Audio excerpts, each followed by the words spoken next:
नमस्कार शेतकरी मित्रांनो, बंधूंनो. आज 1 एप्रिल 2026. मित्रांनो, उद्या 2 आणि 3 तारखांना महाराष्ट्रामध्ये अ, वेगवेगळ्या भागात विखुरलेल्या स्वरूपात वादळी वाऱ्यासह पावसाची शक्यता आहे. या वादळी वाऱ्याच्या पावसाला आपल्याला नाकारता येणार नाही. त्यामुळं या पार्श्वभूमीवर सर्व शेतकरी बांधवांनी सतर्क आणि सावध राहावे एवढीच विनंती मी त्यांना करतो. मित्रांनो, आज आपण संपूर्ण एप्रिल महिन्यामध्ये अ, कसं वातावरण असेल, कसं हवामान असेल या संदर्भातली माहिती पाहणार आहोत. त्यामुळे व्हिडिओ थोडासा मोठा होईल, म्हणून कृपया व्हिडिओ शेवटपर्यंत पहा. आपले नवनवीन मित्र यामध्ये जोडा. चॅनलला नवनवीन व्हिडिओ पाहण्यासाठी फॉलो करा. मित्रांनो, हे भारतीय हवामान विभागाकडून IMD कडून मिळालेल्या नकाशाचं आपण विश्लेषण पाहणार आहोत. मित्रांनो, हा जो कलर आहे अबाव नॉर्मल, सामान्यपेक्षा जास्त तापमान आपल्याला त्या ठिकाणी दाखवते. नॉर्मल हिरवा कलर म्हणजे सामान्य तापमान राहील असा त्याचा अर्थ आहे. आणि मित्रांनो, बिलो नॉर्मल म्हणजे सामान्यपेक्षा कमी.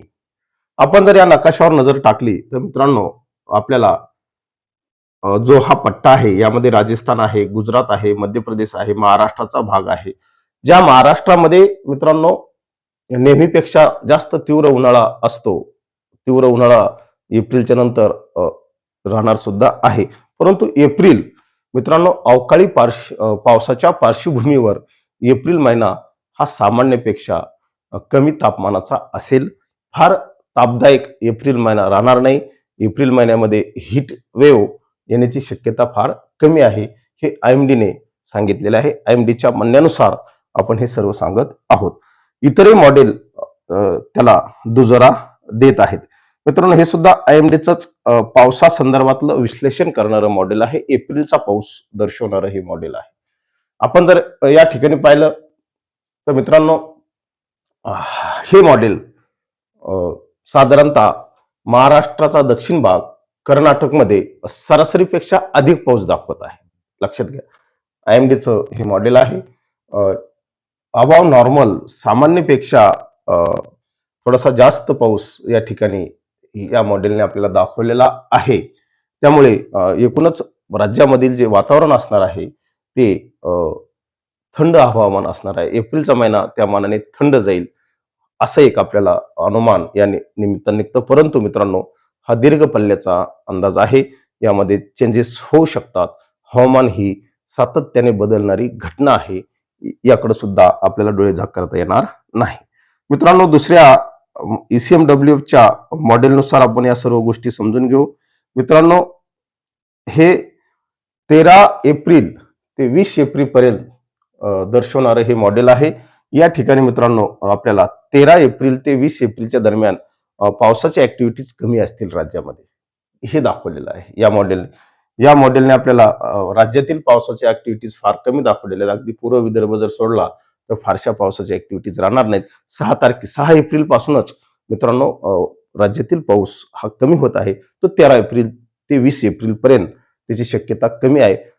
दुसऱ्या आणि तिसऱ्या आठवड्यामध्ये राज्यात फारसा पाऊस नाही. परंतु 20 एप्रिल नंतर मित्रांनो, 20 एप्रिल नंतर राज्यात परत एकदा पावसाच्या तीव्र हालचाली व्हायला सुरुवात होतील. हे या मॉडेलने सुद्धा आपल्याला इथं या ठिकाणी स्पष्ट केलेलं आहे की राज्यात पुन्हा पावसाच्या हालचाली वाढतील. एप्रिल महिना हा मित्रांनो जर एकूण विचार केला तर फारसा तापदायक ठरणार नाही. पण या ठिकाणी खेदाने एक गोष्ट सांगावीशी वाटते. एप्रिल महिन्यात येणारे जे वारंवार WD आहेत, जो सध्या सक्रिय आहे, 2 तारखेपासून परत तो सक्रिय होत आहे आणि अगदी दक्षिणेकडे पर्यंत, कर्नाटकपर्यंत, महाराष्ट्राच्या दक्षिण टोकापर्यंत 15° अक्षावृत्तापर्यंत हा WD पोहोचणार आहे. त्यामुळे या भागात पावसाचा वलावा, गारपीट आणि वादळी पाऊस हा अधिक राहील आणि आशा करू आपण की शेती पिकाची कमीत कमी हानी या निमित्ताने व्हावी. एवढंच आपण या निमित्ताने सांगतो. सारांश जर आपण पाहिला तर एप्रिलचा महिना हा फारसा तापदायक राहणार नाही. उष्णता प्रमाण कमी राहील. वारंवार ज्या अवकाळी पावसाच्या सिस्टीम असतील त्यामुळे एप्रिलमध्ये काही थंडावा आपल्याला जाणवेल. एवढंच या निमित्ताने सांगतो, थांबतो. जय हिंद, जय महाराष्ट्र. मित्रांनो, हे सर्व विश्लेषण माझे नसून या मॉडेलचे आहे. या मॉडेलने जे दर्शवले ते मी आपणासमोर मांडण्याचा प्रयत्न केला. अधिक माहितीसाठी IMD ला फॉलो करा. धन्यवाद.